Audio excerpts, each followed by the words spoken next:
Hi friends, welcome back to once again. Today we will learn how to make button text, circle text in PowerPoint C65. So let's get started. Firstly, we have to open a PowerPoint presentation. Then we want to make button circle text. Select a text.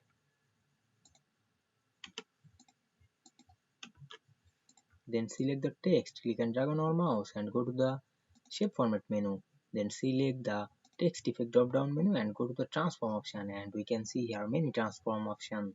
We find and select the button circle, then select it.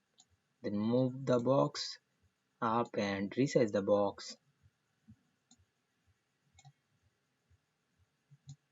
Now we resize the box to make this text button circle.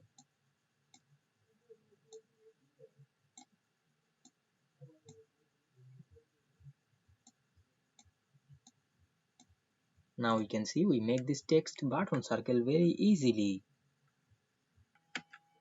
I hope you understand this process and enjoying the video very much. Don't forget to subscribe my channel, and thanks for watching the video.